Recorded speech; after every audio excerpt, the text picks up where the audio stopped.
ಎಲ್ಲ ತಂಡಗಳು ಶಿಸ್ತುಬದ್ಧವಾಗಿ ಭಾರತದ ಒಂದು ಭದ್ರತೆ ಮತ್ತು ಹಿರಿಮೆಯನ್ನು ತೋರಿಸುತ್ತಿದೆ. ಸಿವಿಲ್ ಪೊಲೀಸ್ ಪುರುಷರು ನಾಗಪ್ಪ ಕಾನ್ಪುರ್,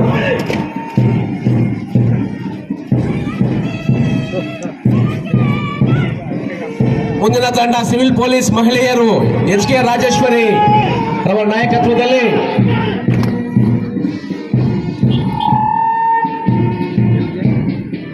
ಮುಂದಿನ ತಂಡ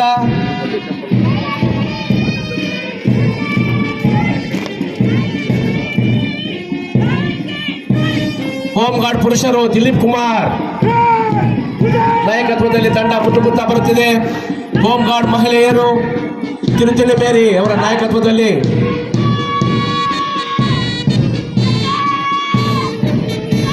ಮುಂದಿನ ತಂಡ NCC ಬಾಲಕರು ಪವನ್ ಕುಮಾರ್ ನಾಯಕತ್ವದಲ್ಲಿ. NCC ಬಾಲಕಿಯರು ಕಾವ್ಯ S ಇವರ ನಾಯಕತ್ವದಲ್ಲಿ. NCC ಬಾಲಕರು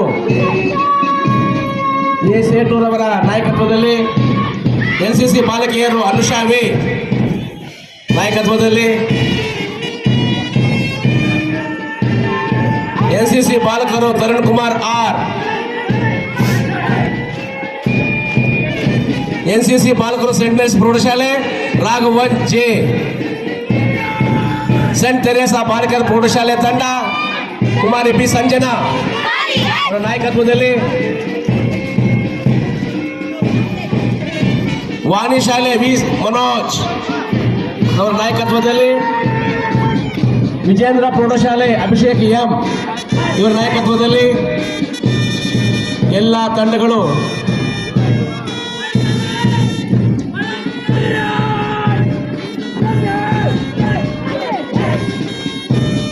ಭಾರತದ ಏಕತೆ ಮತ್ತು ಸಮಗ್ರತೆ ಅಖಂಡತೆಯನ್ನು ತೋರಿಸ್ತಕ್ಕಂಥ ದಿನ ಗಣರಾಜ್ಯೋತ್ಸವ ದಿನಾಚರಣೆ.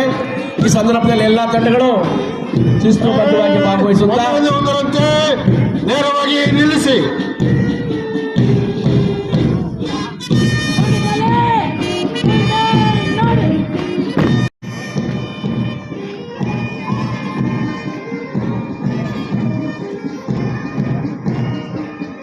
ಎಲ್ಲ ತಂಡಗಳು ಶಿಸ್ತುಬದ್ಧವಾಗಿ ಭಾಗವಹಿಸುತ್ತಾ ವೀರಳ ಕ್ರಮ ಮಧ್ಯಕ್ಕೆ ಸರಿ ಹೊಂದಿಸಿ. ಇಲ್ಲಿ ಮುಂದೆ ನಿಂತಿರುವಂತಹ ಎಲ್ಲಾ ಸಭಾ ಸದಸ್ಯರು ದಯಮಾಡಿ ನೆರಳಿರುವ ಕಡೆಯಲ್ಲಿ ಚಲಿಸಲಿ ಕುಳಿತುಕೊಳ್ಳಬೇಕಾಗಿ ವಿನಂತಿ. ಎಲ್ಲಾ ವಿದ್ಯಾರ್ಥಿಗಳು ಹಾಗೂ ಪೋಷಕರು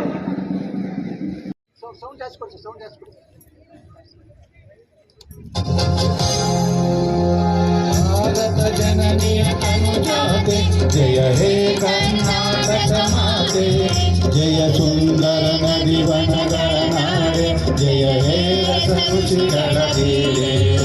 ಭೂದೇವಿಯ ಮಕುಟದ ನವಮಣಿಯೇ, ಗಂಧದ ಚಂದದ ಹೊನ್ನಿನ ದಣಿಯೇ, ರಾಘವ ಮಧುಸೂದನ ಅವತರಿಸಿದ ಭಾರತ ಜನನಿಯ ತನುಜಾತಿ. ಜನನಿಯ ಜೋಗುಳ ವೇದದ ಘೋಷ, ಜನನಿಗೆ ಜೀವಕ ನಿನ್ನಾವೇಶ. ಹಸುರಿನ ಗಿರಿಗಳ ಸಾಲೆ, ನಿನ್ನಯ ಕೊರಳಿನ ಮಾಲೆ, ಕಪಿಲ ಪತಂಜಲ ಗೌತಮ ಜಿನನುತ ಭಾರತ ಜನನಿಯ ತನುಜಾತಿ. ಶಂಕರ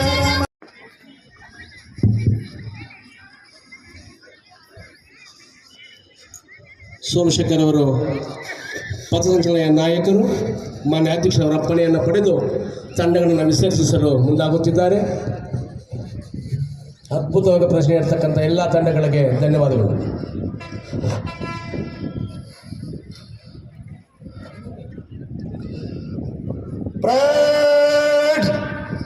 ನಿಕಟ ಕ್ರಮ ಭುಜ ಶಸ್ತ್ರ.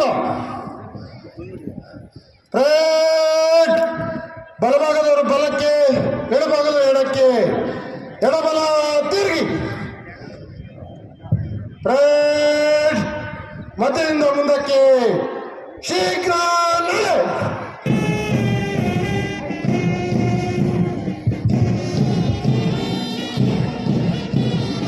ಇದುವರೆಗೂ ಕವಾಯತಿನಲ್ಲಿ ಭಾಗವಹಿಸಿದಂಥವರು ಶ್ರೀ ಸೋಮ ಶ್ರೀ ಶಂಕರ್, ಶ್ರೀ ನಾಗಪ್ಪ ಕಾನಪುರ್, ನಗರಸಭೆ ರಾಬರ್ಟ್ಸನ್ ಪೇಟೆ ಕೆಜಿಎಫ್ ರವರಿಗೆ ರಾಷ್ಟ್ರೀಯ ಹಬ್ಬಗಳ ಆಚರಣಾ ಸಮಿತಿ ಕೆಜಿಎಫ್ ತಾಲೂಕು ವತಿಯಿಂದ ಆತ್ಮೀಯ ಸ್ವಾಗತವನ್ನು ಬಯಸುತ್ತಿದ್ದೇನೆ.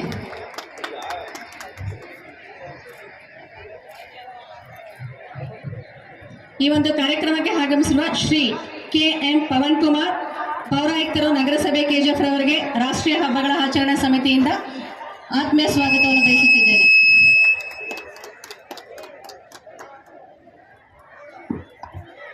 ಹಾಗೆಯೇ ಶ್ರೀ ವೆಂಕಟೇಶಪ್ಪ ಕಾರ್ಯನಿರ್ವಹಣಾಧಿಕಾರಿಗಳು ತಾಲೂಕ್ ಪಂಚಾಯಿತಿ ಕೆಜಿಎಫ್ ರವರಿಗೆ ರಾಷ್ಟ್ರೀಯ ಹಬ್ಬಗಳ ಆಚರಣಾ ಸಮಿತಿ ವತಿಯಿಂದ ಹೃತ್ಪೂರ್ವಕ ಸ್ವಾಗತವನ್ನು ಬಯಸುತ್ತೇನೆ.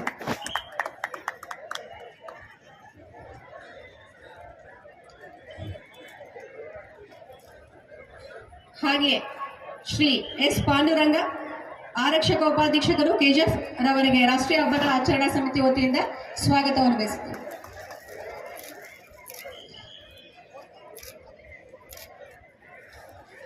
ಶ್ರೀ ಧರ್ಮೇಂದ್ರ ಆಯುಕ್ತರು ನಗರಾಭಿವೃದ್ಧಿ ಪ್ರಾಧಿಕಾರ ಕೆಜಿಎಫ್ ರವರಿಗೆ ರಾಷ್ಟ್ರೀಯ ಹಬ್ಬಗಳ ಆಚರಣಾ ಸಮಿತಿಯಿಂದ ಸ್ವಾಗತವನ್ನು ಬಯಸುತ್ತೇನೆ.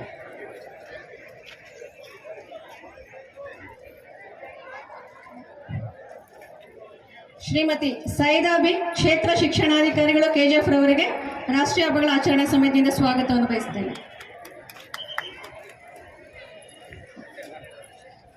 ಹಾಗೆ ಮಹಿಳಾ ಮತ್ತು ಮಕ್ಕಳ ಕಲ್ಯಾಣ ಅಭಿವೃದ್ಧಿ ಅಧಿಕಾರಿ ರಾಜೇಶ್ವರ್ ಅವರಿಗೆ ರಾಷ್ಟ್ರೀಯ ಹಬ್ಬಗಳ ಆಚರಣಾ ಸಮಿತಿಯಿಂದ ಸ್ವಾಗತವನ್ನು ಬಯಸುತ್ತೇನೆ. ಸರ್ಕಾರಿ ನೌಕರರ ಸಂಘ ಕೆಜಿಎಫ್ ತಾಲೂಕು ರವರಿಗೆ ಸ್ವಾಗತವನ್ನು ಬಯಸುತ್ತೇನೆ.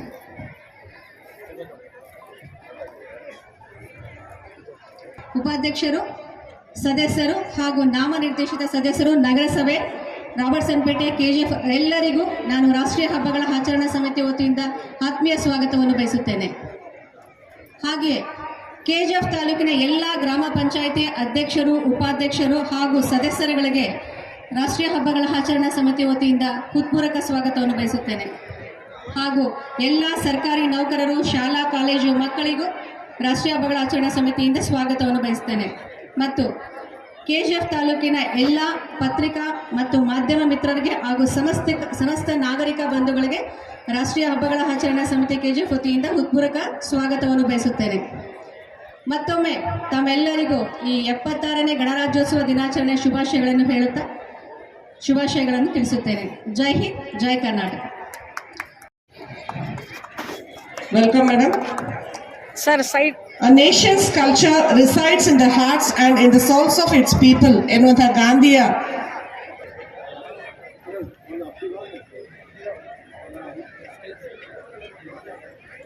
ಎಲ್ಲರಿಗೂ ನಮಸ್ಕಾರ.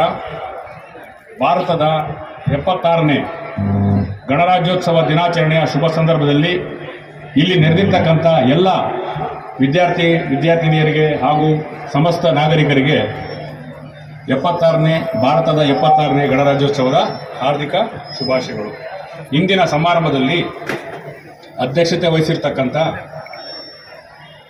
ಕೆಜಿಎಫ್ ಭಾಗದ ಶಾಸಕರು ಮತ್ತು ರಾಜ್ಯ ಕರಕುಶಲ ಅಭಿವೃದ್ಧಿ ನಿಗಮ ನೇಮಕ ಇವರ ಅಧ್ಯಕ್ಷರಾದ ಡಾಕ್ಟರ್ ರೂಪಕಲಾ ಶಶಿಧರ್ ಮೇಡಮ್ ಅವರೇ,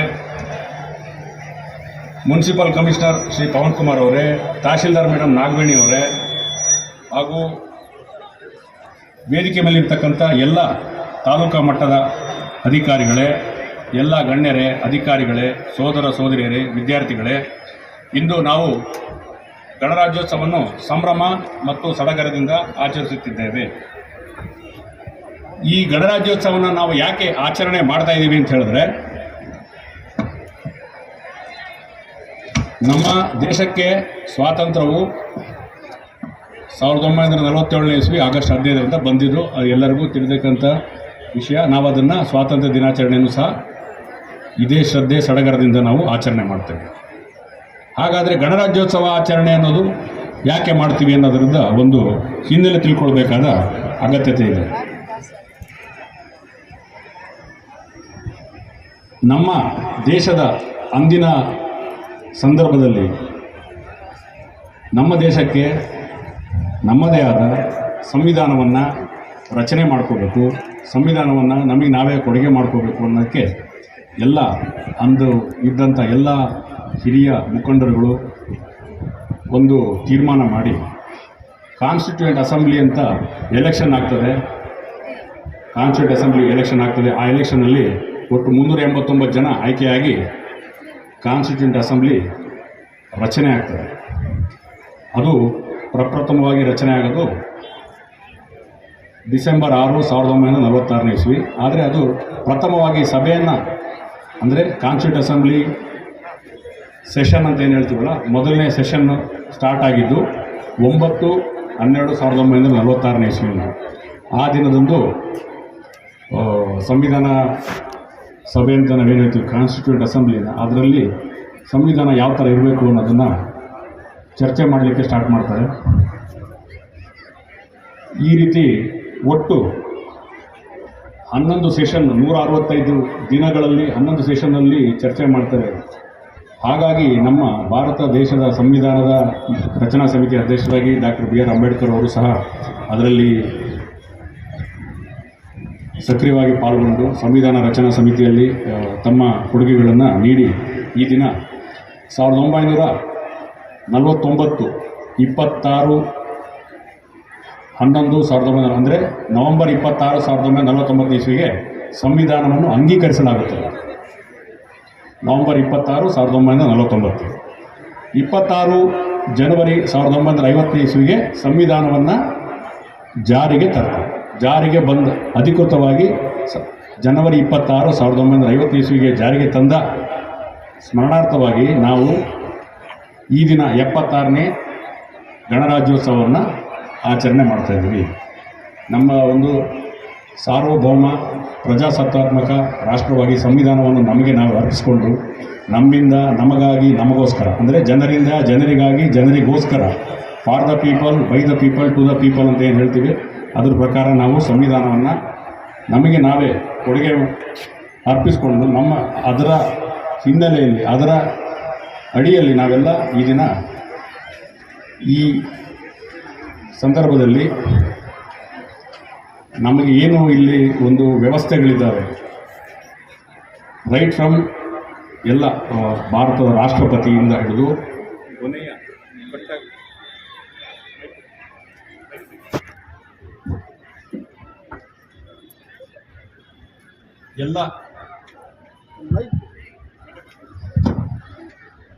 ಎಲ್ಲ ಚುನಾವಣೆ ಅಥವಾ ಎಲ್ಲ ಅಧಿಕಾರಿಗಳ ನೇಮಕ ಅಥವಾ ಏನು ಅಭಿವೃದ್ಧಿ ಕಾರ್ಯಕ್ರಮಗಳಾಗ್ತವೆ, ಚುನಾವಣಾ ಆಯೋಗ, ಯಾವುದೇ ವ್ಯವಸ್ಥೆಗಳನ್ನು ನಾವು ಇವತ್ತು ನೋಡ್ತಾ ಇದ್ದೀವಿ, ಎಲ್ಲದೂ ಸಹಿತ ನಮಗೆ ನಮ್ಮ ಸಂವಿಧಾನದಿಂದ ಮಾತ್ರ ಸಿಕ್ಕಿರೋದು. ಆ ಸಂವಿಧಾನ ಇರೋದ್ರಿಂದ ನಾನು ಇಲ್ಲಿ ಬಂದ್ಬಿಟ್ಟು ಈ ಕಾರ್ಯಕ್ರಮದಲ್ಲಿ ಪಾಲ್ಗೊಳ್ತಾ ಇದ್ದೀನಿ, ನೀವೆಲ್ಲ ಬಂದು ಕಾರ್ಯಕ್ರಮದಲ್ಲಿ ಪಾಲ್ಗೊಳ್ತಾ ಇದ್ದೀರಾ. ಒಂದು ವ್ಯವಸ್ಥೆಯನ್ನು, ಈಕ್ವಾಲಿಟಿ, ಸಮಾನತೆ, ಎಲ್ಲರಿಗೂ ಭಾರತ ದೇಶದ ಪ್ರಜೆ, ನಮ್ಮ ಕರ್ನಾಟಕ ರಾಜ್ಯದಲ್ಲಿ KGFನಲ್ಲಿ ಹುಟ್ಟಿದವನಿಗೂ ಏನು ರೈಟ್ಸ್ ಇದೆ, ಡೆಲ್ಲಿಲಿ ಹುಟ್ಟಿದವ್ರಿಗೂ ಅದೇ ರೈಟ್ಸ್ ಇದೆ. ಎಲ್ಲರೂ ಸಮಾನರು. ಈ ರೀತಿ ಒಂದು ಸಮಾನತೆಯನ್ನು, ಸಾರ್ವಭೌಮತೆಯನ್ನು, ಏಕತೆಯನ್ನು, ಸಮಗ್ರತೆಯನ್ನು ಕೊಟ್ಟಿರೋದು ನಮ್ಮ ಸಂವಿಧಾನ. ಆ ಸಂವಿಧಾನವನ್ನು ನಮಗೆ ನಾವೇ ಜಾರಿಗೆ ತಂದುಕೊಂಡು ಆ ಸಂವಿಧಾನವನ್ನು ನಮಗೆ ನಾವೇ ಜಾರಿಗೆ ತಂದುಕೊಂಡಿದ್ದು ಹಿನ್ನೆಲೆಯಲ್ಲಿ ನಾವು ಇದನ್ನು ಆಚರಣೆ ಮಾಡ್ತಾ ಇದ್ದೀವಿ. ಈ ದಿನ ಈ ಸಂವಿಧಾನವನ್ನು ಜಾರಿಗೆ ತರಲು, ಸಂವಿಧಾನ ರಚನೆ ಮಾಡಲು ನಮಗೆ ಮಹತ್ಕಾರ್ಯವಾಗಿ ಕೊಡುಗೆ ನೀಡಿದಂಥ ಡಾಕ್ಟರ್ BR ಅಂಬೇಡ್ಕರ್ ಅವರನ್ನು ಸ್ಮರಿಸಿಕೊಂಡು ಅವರು ಹೇಳಿದ ಒಂದು ಕೋಟ್, ಅವರು ಹೇಳಿದ ಒಂದು ಕೋಟನ್ನು ಈ ಸಂದರ್ಭದಲ್ಲಿ ನೆನಪು ಮಾಡ್ಕೊಳ್ಳೋಕೆ ಇಷ್ಟಪಡ್ತೀನಿ. ಅಜ್ಞಾನ ನಮ್ಮಲ್ಲಿ ಭಯವನ್ನುಂಟು ಮಾಡಿದರೆ, ಭಯ ನಮ್ಮಲ್ಲಿ ಅಜ್ಞಾನವನ್ನುಂಟು ಮಾಡುತ್ತದೆ. ಈ ಎರಡನ್ನು ಓಡಿಸುವ ಏಕೈಕ ಅಸ್ತ್ರ ವಿದ್ಯೆ. ಸೊ ಹಾಗಾಗಿ ಇಲ್ಲಿ ಯಾರು ವಿದ್ಯಾರ್ಥಿಗಳಿದ್ದಾರೆ, ನಾವೆಲ್ಲ ಶಿಕ್ಷಣ ಪಡೆದುಕೊಂಡು ವಿದ್ಯಾವಂತರಾಗಿ ನಮ್ಮಲ್ಲಿರುವ ಅಜ್ಞಾನ ಮತ್ತು ಭಯವನ್ನು ದೂರಪಡಿಸ್ಕೋಬೇಕಾಗಿ ಈ ಸಂದರ್ಭದಲ್ಲಿ ನಾವೆಲ್ಲರೂ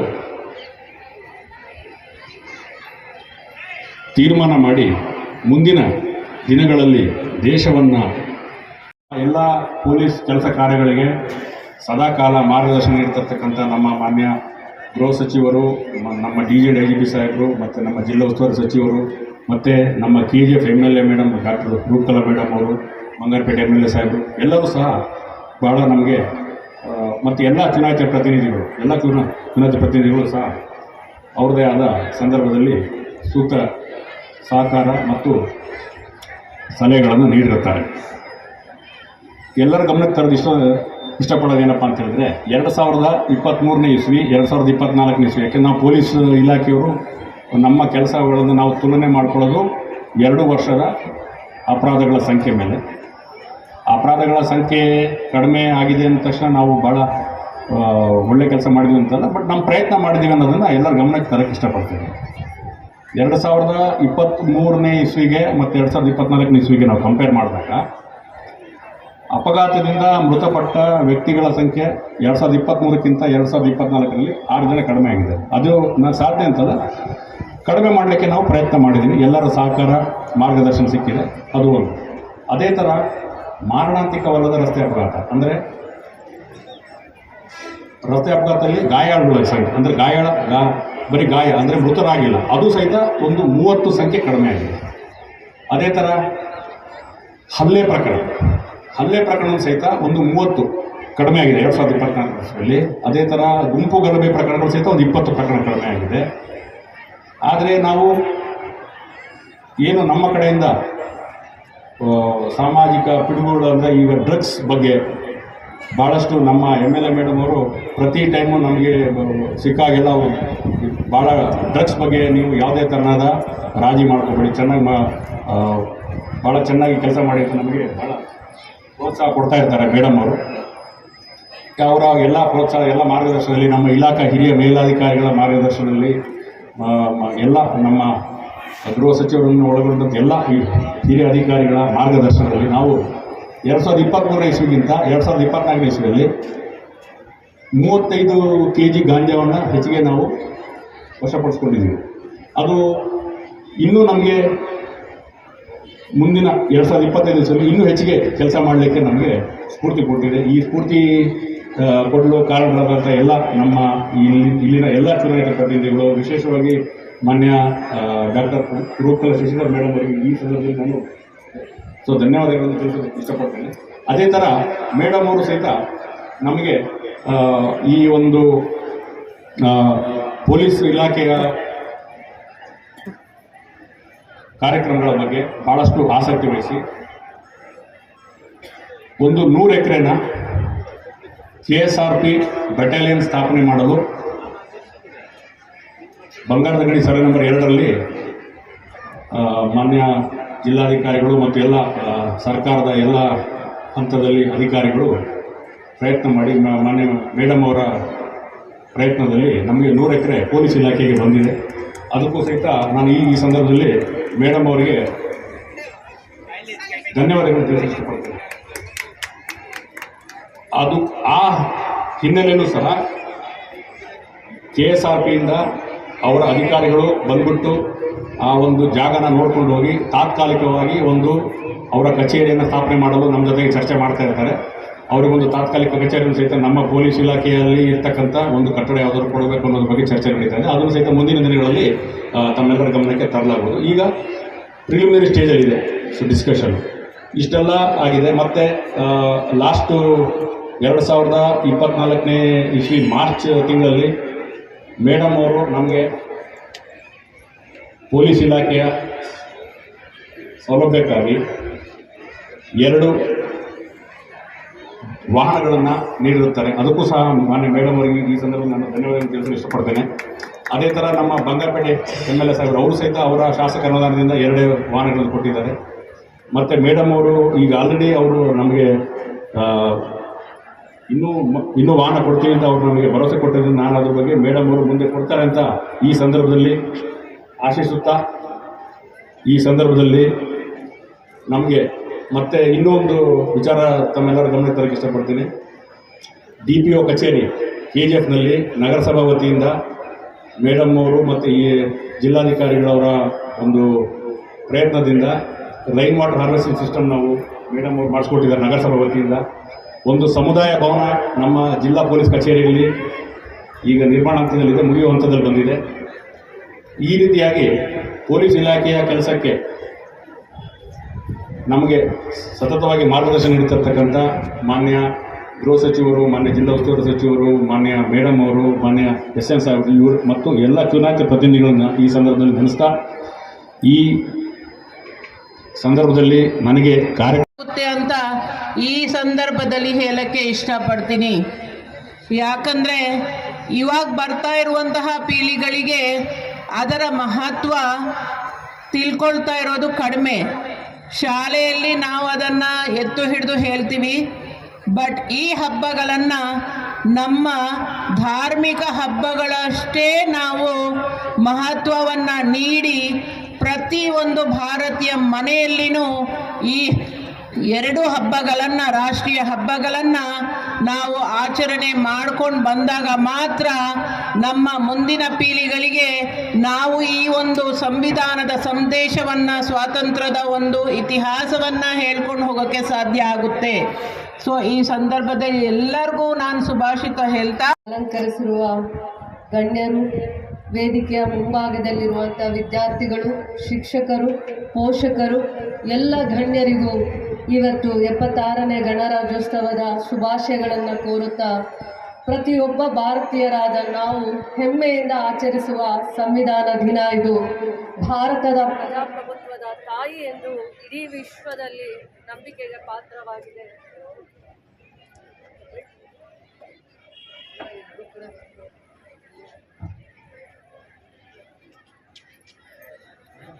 ಭಾರತವನ್ನು ಪ್ರಜಾಪ್ರಭುತ್ವದ ತಾಯಿ ಎಂದು ಇಡೀ ವಿಶ್ವ ನಂಬಿಕೆಗೆ ಪಾತ್ರವಾಗಿದೆ.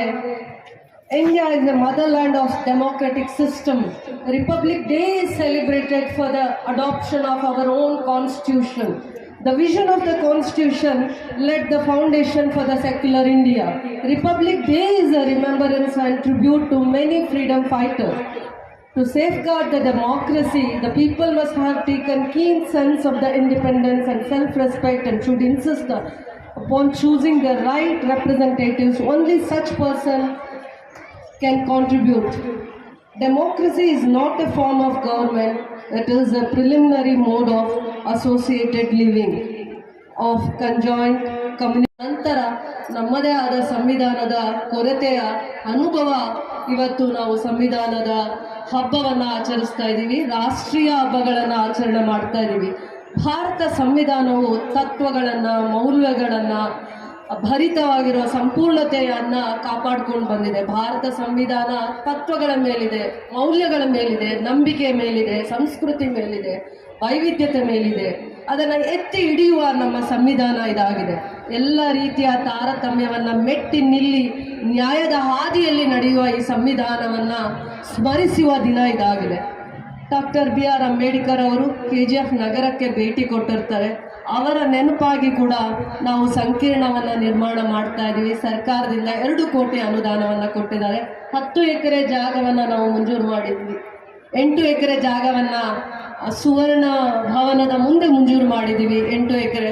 ಭಾಳ ಹೆಮ್ಮೆಯಿಂದ ಹೇಳಲಿಕ್ಕೆ ಇಷ್ಟಪಡ್ತೀನಿ, ಸರ್ಕಾರ 2 ಕೋಟಿ ಅನುದಾನ ಸಂಕೀರ್ಣವನ್ನು ಮಾಡಲಿಕ್ಕೆ, ನಿರ್ಮಾಣ ಮಾಡಲಿಕ್ಕೆ ಅವಕಾಶ ಮಾಡಿಕೊಟ್ಟಿದ್ದಾರೆ. ಇನ್ನೂ ಹಂತ ಹಂತವಾಗಿ ಅನುದಾನವನ್ನು ತಂದು ಅಂಬೇಡ್ಕರ್ ಅವರ ಸಂಕೀರ್ಣವನ್ನು ವಿದ್ಯಾರ್ಥಿಗಳಿಗೆ ಅನುಕೂಲ ಆಗೋ ರೀತಿಯ ಮಟ್ಟಕ್ಕೆ ನಾನು ಅದನ್ನು ಬೆಳೆಸ್ತೀನಿ ಅಂತ ಹೇಳಲಿಕ್ಕೆ ಇಷ್ಟಪಡ್ತೀನಿ.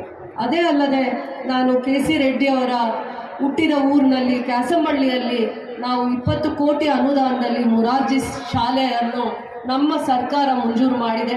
ನಮ್ಮ ರಾಜ್ಯ ಸರ್ಕಾರದ ಒಂದು ಅನುದಾನದಲ್ಲಿ 20 ಕೋಟಿ ಅನುದಾನದಲ್ಲಿ ಮೊರಾರ್ಜಿ ದೇಸಾಯಿ ರೆಸಿಡೆನ್ಷಿಯಲ್ ಸ್ಕೂಲ್ಸ್ ಶೈಕ್ಷಣಿಕಕ್ಕೆ ಹೆಚ್ಚಿನ ಆದ್ಯತೆಯನ್ನು ಕೊಡ್ತಾ ಬರುವಂಥ ನಿಟ್ಟಿನಲ್ಲಿ ಅವರ ನೆನಪಲ್ಲಿ ಯಾವುದಾದ್ರೂ ಒಂದು ಶೈಕ್ಷಣಿಕವಾಗಿರುವಂಥ ಒಂದು ರೆಸಿಡೆನ್ಷಿಯಲ್ ಸ್ಕೂಲನ್ನು ಮಾಡಬೇಕು ಅಂತಂದಾಗ ನನ್ನ ಆಲೋಚನೆಗೆ ಬಂದಿದ್ದು.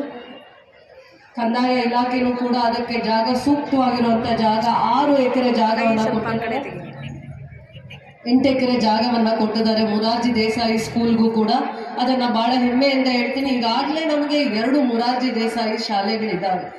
ವಸತಿ ಶಾಲೆಗಳಿದ್ದಾವೆ. ಒಂದು ನಗರ ಭಾಗದಲ್ಲಿದೆ, ಇನ್ನೊಂದು ಗ್ರಾಮೀಣ ಭಾಗದಲ್ಲಿದೆ. ಇದು ಕೂಡ KGF ನಗರ ಭಾಗದಿಂದ ಒಂದು 2-3 ಕಿಲೋಮೀಟರ್ ಮುಂದೆ ಹೋದಾಗ ಕ್ಯಾಸಂಬಳ್ಳಿಗೆ ಇದು ಬರುತ್ತೆ.